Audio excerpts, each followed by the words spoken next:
שלום, כאן סיגל זיו. אני שמחה שהצטרפתם אליי לסרטון השני, בו אספר לכם איך אורית, אישה בסוף שנות ה-50 לחייה, גילתה את חנה אימה, ומה קרה לחנה לאחר כמה מפגשים איתי, במהלכם החלה לדבר על סיפור חייה.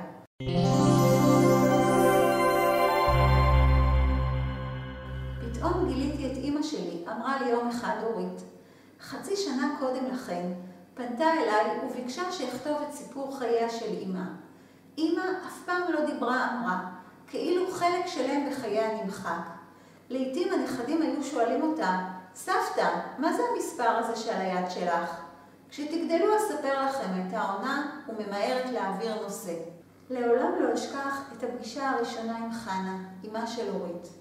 נשלחתי אליה כמתנה ליום הולדתה. היא הסכימה לפגוש אותי רק לאחר שאורית הבטיחה לה שאשאל כמה שאלות ואלך. מה את רוצה לדעת? שאלה. אין לי שום דבר מעניין לספר לך, קיבלה את פניי בטון רוטן. התיישבתי מולה, התבוננתי בעיניה וראיתי בהן המון עצב.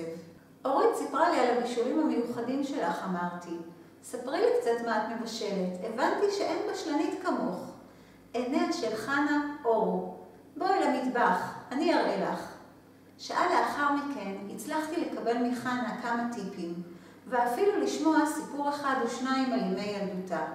לפני שנפרדנו, אמרתי לה שאשמח להגיע שוב. אבל סיפרתי לך הכל, מה עוד יש לספר? אמרה חנה. מסתבר שלחנה היה המון מה לספר. בפגישה הבאה עוד הייתה מסויגת ובררה כל מילה. במפגש השלישי כבר הרשתה לעצמה לבכות. לומר את אשר על ליבה, לספר את סיפורה הכואב, לדבר על הפחדים שלה. במקביל לפגישות שלנו קרה דבר מעניין. חנה, מיוזמתה, החלה לספר לנכדיה את הסיפור שלה. היא יזמה שיחות עם ילדיה על העולם שהיה חתום ונעול במשך כל כך הרבה שנים. לשתינו הייתה תחושה כאילו נפתח איזה פקק, בעקבותיו התחילו לזרום סיפורים, רגשות, תיאורים, שפע של מידע. חנה עברה תהליך מרתק. במסיבת ההשקה של הספר סיפרה את הסיפור הזה והודתה לי על שלימדתי אותה לדבר ועל ששחררתי אותה מכאבי השתיקה. כל כך הרבה שנים הייתי לבד עם התחושות הקשות שלי, אמרה לי. לא העזתי לדבר על זה. ואורית, היא כמו שסיפרתי לכם, גילתה את אמא שלה. הבינה לאילו עוצמות נפש אימה נדרשה כדי לשרוד ועוד יותר כדי לחיות, כדי להמשיך לחיות.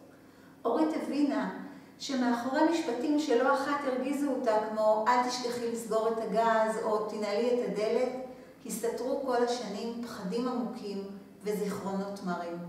ואתם, מה עובר לכם בראש ברגעים האלה? גם אתם חשים לעתים שאינכם מכירים את ההורים שלכם? כתבו לי, אני מחכה לתגובות שלכם. להתראות.